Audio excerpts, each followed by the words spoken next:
Get your stinking rat out. It's late night large. Good evening, everyone, and welcome to another Lockdown Large Extra Time. You know the drill by now. Aaron, Mike, we're going to discuss some football-related topics over the next 20 minutes. And seeing as it's the time recording is the international break at the moment, we began the World Cup qualifiers that's been compressed into this weird mangling of the space-time continuum where Euro 2020 is happening in 2021 and World Cup qualifiers are happening prior to Euro 2020 happening. Anyway, the group stages are kicked off, and what I thought would be a good idea for me and Mike to discuss tonight would be the absolute state of the union in terms of the British Isles and Northern Ireland. So we thought we'd go through the home nations, ask how we think they're growing and what are the chances at Euro 2020 for the teams that have qualified, and what's it looking like in the next couple of years for any and or all of them. So, you all right, Mike? You ready to hit this? I'm ready. I'm ready. What are you saying? I'm probably going to disagree with. Tell you you're wrong. We'll see about that. Accept it, and then just take. We'll see, won't we? We'll see. Just take a look at the pig, and we'll set the piggy going. Pig going on. 20 minutes. Here we go. Right. So the home nations. We'll leave England to last, shall we? So we've seen obviously the opening 2 or 3 results so far, Mike. Let's start with Northern Ireland, being as it's the furthest away. You want to start with Northern Ireland? Well, not the furthest away. Yeah, Northern Ireland. So obviously they've gone from having the most successful manager in their recent history, Michael O'Neill, who was regularly either taking them to or taking them to the brink of qualifying for tournaments, which was just a huge leap from where they were. And now Ian Barraclough, it's not looking quite so good. I don't think they've won a game. In fact, I think they've lost all of their qualifiers, or both their qualifiers so far. Do you know much about Ian Barraclough? Do you think that he's got much of a chance of getting Northern Ireland, or have they got the players? Do you think Northern Ireland have the players to kind of get back to somewhere where they were under O'Neill? What do you think? I mean, of all the squads, I'd say Northern Ireland is probably the one I know the least about. But I would say they got Johnny Evans. That's something, isn't it? They have, and you know what I mean, I don't think they've got much else they can actually hang their hat on, have they? Unless you tell me otherwise. Niall McGinn. They've still got, what's his name, the lanky bastard who used to play in Scotland. What's his name? Party animal. He'll probably come to me in a minute. All right. Okay. I don't know. Yeah. Will Grigg, is he still on fire? Or do you know? I don't know, but he should. I mean, he should still be, shouldn't he? So yeah, they got Will Grigg. One would hope he's on fire. Yeah. And they've got what's his name? Haven't they got? Is it Dawson? For West Ham. Is it Michael Dawson? No. Back? Or am I thinking of? I think I'm thinking of Gareth McCauley. Sorry. Anyway, yeah. Some of their players are quite aged, so to speak, in international terms. But then they always were. You had like Aaron Hughes, who was like, I don't know, in his 40s. So, yeah, you're right. I mean, but the argument is, Mike, I read today, because I was reading about, as we will discuss next, Republic of Ireland, who are in a very bad place. I was actually reading and watching some reaction to the absolutely dire result against Luxembourg. And they said the way that they see themselves at the moment in international football terms is they're behind Northern Ireland. Now, how many times in recent years, I mean, probably since I've been alive, have Northern Ireland ever been ahead of the Republic? I mean, there's an argument in the early 80s when they qualified for the 82 World Cup and they had like Whiteside. I'm not sure if George Best was still kicking around. Probably wasn't at the right standard by then. But, you know, the 82 side, Northern Ireland were handy, but by the late 80s, I don't think there's ever been a time where you'd have thought Northern Ireland would be more competitive than the Republic. And yeah, here Well, we the thing are. is, since we seem to be switching over to the old Republic now, Yeah. when you talk about what, I mean, we struggle to name some real decent Northern Ireland players. I get that, but I mean, Ireland. You're right. You're right to pick on them. You're right to pick on them because, yeah, state of them. They've got. Think about it though. What they've got Seamus Coleman, and he is decent. I think Roy Keane. He's probably their best player, isn't he? Yeah, I think Roy Keane said the same thing. Roy Keane, as you can imagine, was glowering a lot, and with his kind of like rolling his eyes and sighing, and he's like, Seamus Coleman, best Irish player by a country mile, and he couldn't name anyone else that he thought was really worth talking about. So I mean that says it all. He says your best player is a right back or a right wing back. That says a lot about your squad. Yeah, I mean, I don't think they have got anyone else worth talking about really at the moment, have they? Well, look who they're relying Ireland. on. They're still relying on Shane Long up front. He apparently, sorry, this is because I've been watching a lot of reaction to this today. By the way, in case anyone hadn't seen this in the press, Northern Ireland have lost their opening 2 qualifiers. The first one narrowly to Serbia. That's not a disgrace, although they were leading. But the latest one was a contender for the worst result in their entire history. They lost at home to Luxembourg, who had only won 4 qualifying games in their entire history until then. So, it's an absolute. I don't know why you're being like that. Luxembourg, mate, big team. Well, they're rich. Big team, definitely rich. Yeah, huge on the world stage. But they were saying Luxembourg completely deserved the result, but they were saying Shane Long, apparently he hasn't scored an international goal for 5 years, and he's a striker. He's a centre forward. That's what they're reduced to. I think they said he hadn't scored. Is that right? 2016. He hadn't scored an international goal. I mean, I know it's slightly different from club football.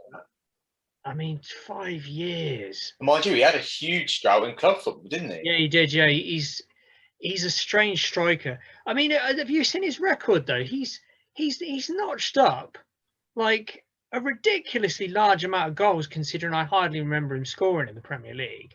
I think I read somewhere that he's got about 70 goals in the Premier League or something. I was like, when did that happen there? I remember him crawling home about 4 goals a season or something. Maybe it's just because he's been around. He's probably had a couple of big scoring seasons and then just trickled a few goals in. That's it, yeah. Well, he must have done because Ireland, they ain't up to much, are they? I would argue this is possibly one of the worst times in their history. Do you think? Again, how much of that do you think is the manager? How much do you think is players? You see, and when you say players, it's difficult. It's different to club football, isn't it? Yeah. It's like you've got the pool you've got. Do you know what I mean? Yeah. I mean, the one thing I will say, so I know we didn't talk much about Northern Ireland. I don't know a whole lot about Ian Barraclough. I think he might have managed in the League of Ireland or something, but obviously they were going more to the specific based in Ireland coach, and presumably he'd followed on from Michael O'Neill and is kind of going down the same kind of path. Stephen Kenny is different because Stephen Kenny for Republic, he was specifically brought in to change their style of football. So if you remember, he was like co-managing with Mick McCarthy beforehand. But Mick McCarthy, a bit like Jack Charlton, although not as successful, but Mick McCarthy was the last Irish manager before Trapattoni to qualify for a tournament. And it was very much backs to the wall, hit it to the big man kind of Charlton tactics. What they said with Stephen Kenny is, I forget which League of Ireland side, I think Linfield or something that Stephen Kenny was very good with, Dundalk rather. Anyway, Stephen Kenny has been brought in to change them to a slightly more possession-based game, right? So to get Ireland to play proper football. And presumably they're confident he can do that. And I don't know where, your arguments, it stands up, because do they have the players to play that way? This is the problem. Even if you say Coleman, great player, other players, passable, but who's going to put the ball in the back of the net? Robbie Keane's retired years ago. Who is replacing Robbie Keane? They still haven't got a replacement. Even when Northern Ireland were terrible, they had David Healy, who'd be banging them in at one end. So this is the problem for Ireland. Yeah, it is a problem, isn't it? I mean, I'm struggling to think of, after Seamus Coleman, who's actually their next best player? They still have, well, like I say, Shane Long. So James McLean? Yeah, James McLean's still in there. Do they still have? Is Glenn Wheeler still plodding along in midfield? I think he's still about, isn't he? Oh. He's still about on the scene. Well, this was Glenn Wheeler. Yeah, but this was always the problem with Ireland. So, Mike, just quickly, because obviously we can't spend too much time on Ireland, but like Jack Charlton, obviously hero to the Irish. Some of their greatest ever memories were created by Big Jack. But what Big Jack did, which was very, very crafty and quite cynical, was he signed up as many like English players that had Irish roots as possible. That's how you got Andy Townsend, Tony Cascarino, John Aldridge, these kind of players. But they were the players that like lifted Irish football up a level. They don't seem to have done that for quite some time.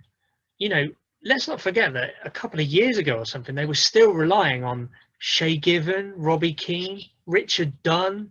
These were players who were knocking on 40. And it's only when they were gone, when people said, oh, God, I'm glad they've retired. Now we can get a new generation. What new generation? So, yeah. But anyway, the argument is, because I said this to you earlier before we started talking about this, Stephen Kenny, one of the worst results, if not the worst result in Republic's history, losing 1-0 at home to Luxembourg. But as I said to you, compare it to the starts of two very successful home nation managers of recent years. Cookie Coleman for Wales, who finally got them to a major tournament in 2016. He lost all 5 of his first matches in charge of Wales, including losing 6-1 to Serbia. And look how that turned out. And similar with Michael O'Neill with Northern Ireland. He didn't win his first 10 games. So they, the association that dealt with them said, no, we've got a project. We see what they're trying to do. So I don't know. What's the likelihood do you think Stephen Kenny will be able to turn this around? Between 1 and 10?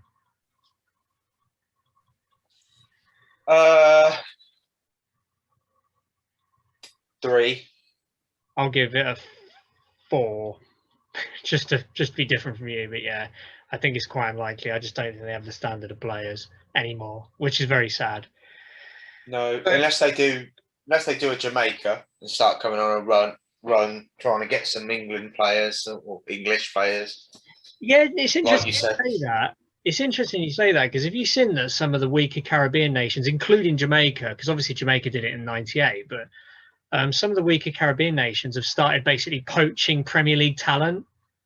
So they've basically been looking at English players who had Barbadian dads or grandmothers or whatever and saying, hey, guys, you're not going to play for England. Come and represent us. Try and get us to a tournament.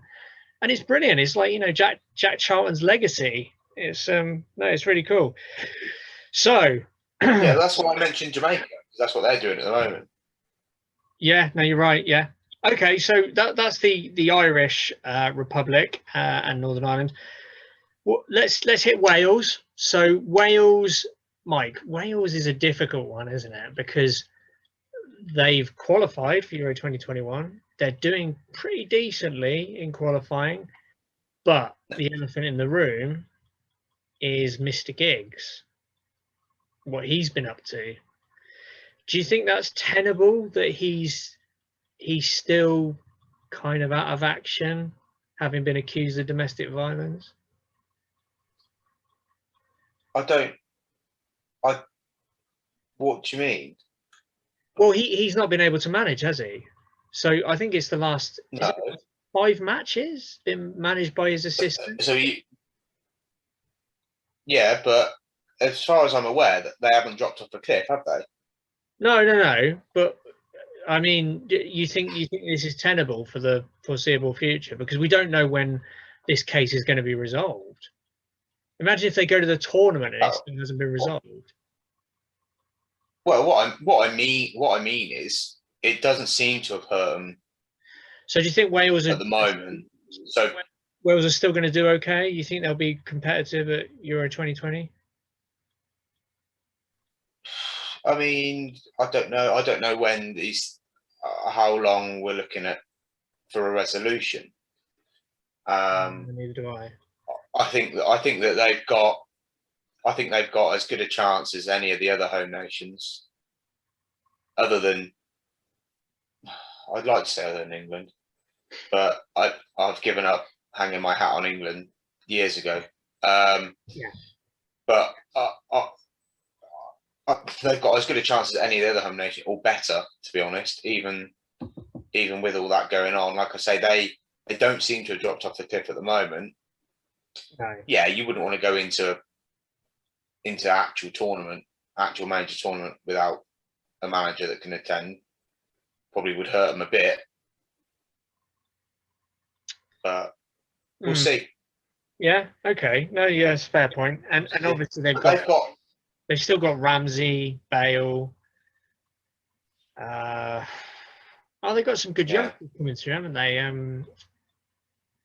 I completely forgotten their names, but yeah, they have got some promising youngsters coming through. Yeah, they could be all right. They could do decent. But you know, Wales. The Welsh should be delighted to be at a tournament. Really, I mean, come on. Prior to 2016, it had been 1958, so they'll just be delighted to be at the tournament. I would have thought. And who knows, Bale could turn up. Bale could turn up to make all the difference. Bale. This is the thing. We've got Gareth Bale. Mm-hmm. I mean, yeah, okay, right. So he may not be in the form of his life, but you know, which other of the home nations can really boast a player like Gareth Bale? True. So okay. You know, and they have got some other half decent players. You mentioned, obviously, well, half decent, probably a bit harsh to label Aaron Ramsey as only half decent, but he is a decent player. But I mean, they haven't got a bad squad, have they? They're certainly the best squad we spoke about so far. Put it that way. Okay, what about Scotland? How do you think Scotland are doing? Because I can make an argument. There's an argument to be made that Scotland have the strongest coach of all the home nations. Do you agree with that, or do you not? Scotland. What? Are you including England in that? Other than the semi-final of the World Cup, which we love him for, there's not a huge body of evidence that suggests Gareth Southgate's a world-class coach yet. So what I'm saying is, Steve Clarke at the moment probably has more on his CV than Gareth Southgate. And I know, World Cup semi-final, but other than that, Southgate hasn't really accomplished anything as a coach. Whereas Steve Clarke actually has. He's done some great work with Kilmarnock. Initially at West Brom, etc., etc. No, I think that's. I see where you're coming from. It's probably fair. I think you're playing down the World Cup. I'm probably playing it down, Mike, because we as England fans, we're always guilty of playing it up. My argument is, Southgate, show me a strong tournament in 2020. Nobody expects to win it because England never win anything, but I want to see us go out in a blaze of glory. So if we got to the semi-final, you'd be saying, yeah, that's good. What, in Euro 2020? Yeah, you'd be happy with that. Well, yeah, I'd be happy with it. It wouldn't be as good as. So if you got to the semi-final of a major tournament, you'd say, Do you know what? Yeah, Gareth's all right, isn't he? I might do. We'll see. Has he not But already done that? like I say, Mike, you have to do it again. You know, you have to follow up with something else to prove it wasn't a fluke. Anyway, Steve Clarke.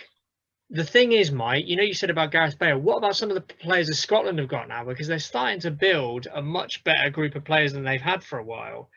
Particularly, obviously, Andrew Robertson, McSauce. Yeah, Listen, they've got some good players. yeah. You think their squad's better than Wales' squad? There's an argument to be had. There's definitely Forget managers or whatever. oh Just their squad. squad. I think they're getting there. Probably not at the minute. I think Wales are probably just ahead. But yeah, no, Scotland have got more hope than they've had in a long time. I think with the caliber of their players that are coming through now. You know, it's no longer just like, oh, these players play for Celtic and they don't do anything except win the league every year. And you know, there's a couple of players from Aberdeen and this one from like West Brom in the Championship. But you know, now they've got, you know, Andrew Robertson, obviously not at the moment, but you know, he was one of Europe's best left backs for 2 or 3 years. And McSauce looks like a real fucking powerhouse of a midfielder, really coming into his prime. So, you know, you've got a lot of potential there. So yeah, I think probably Wales are just ahead. But you know, Scotland are getting there. And obviously we ran out of time. Oh, we've got no time to talk about England. But no, quick word about England then, Mike. What do we think? What are we thinking for Euro 2020? How are we feeling about it? Do you think we've got a chance? Root deep in what do I think? It's coming home. It's coming home, is it? Who do you think? Who do you think other than England are going to win the tournament? Throw some names out. Coming home. France. Belgium. Yeah, Belgium are probably. I mean, Belgium are something else, aren't they? But to be fair, it is hard to look past France as well. It'd be for me, it's one of them, isn't it? What about Portugal? What about them? They've had their. No, to be fair, they've got really generation coming through Portugal. Yeah, you can't write them off. You know, and they prove they've got what it takes. Mm. You know, so I don't think you can write them off. I'd never write them off. In fact, I think they're probably, if you were looking for a value bet, now I don't know what odds you get, but I'd have a look at them. Oh, what, Portugal? Yeah, because they won't be favourites, will they, or anything like that? But yeah, you know, if you're looking for a value bet, something to chuck a cheeky fiver on or something. I love the way you say that they won't be a value bet and they're actually the holders of the tournament. Yeah, no, it's just what it is. They're not the favourites, are they? They won't be favourites. You're right. Because, I haven't looked. Yeah, because when they won the tournament, they weren't anywhere within the favourites. They were outsiders just because they had Ronaldo. And yet now they've got a lot better squad of players. And one more thing, Mike. What are the odds that Jogi Löw is going to make some kind of a comeback and sweep Germany to one more tournament victory? Do you think there's any chance to that? No. Well, yeah. As much as I hate to say it, you know, they're another team that you can't really write off. But I don't think so. No. But for me, if I'm going to have a little dabble, right? If I've got a spare tenner lying around, right, it's probably going on Portugal and France or Belgium win it. Wouldn't it be great if we could, though? Because we've been dire in the Euros. Everyone bangs on about the World Cup, but realistically, a country of our size, and particularly our heritage, as in we basically invented the game, we should have won a Euros. We should have. Because, again, I understand the World Cup and I would never downplay that, and I'm so glad we won it, but it was on a home soil. Whereas you look at, like, the only comparable nation of underachievers like us is the Netherlands. But the Netherlands have won the Euros. So even if we're losing finalists, like, we very rarely even get into the business end of Euros. Come on, England. Gareth Southgate, prove me wrong. make me think that you're an elite level national coach, because if we do well at this tournament, and I'm talking semis or better, I want to see glorious semi defeat or losing finalist at the minimum. We could go on forever, but the timer went off about 5 minutes Yeah, ago. all right. Okay, well, that's it for today. Hope you enjoyed that, and we will be back for some more football related banter and bullshit next time. So until then,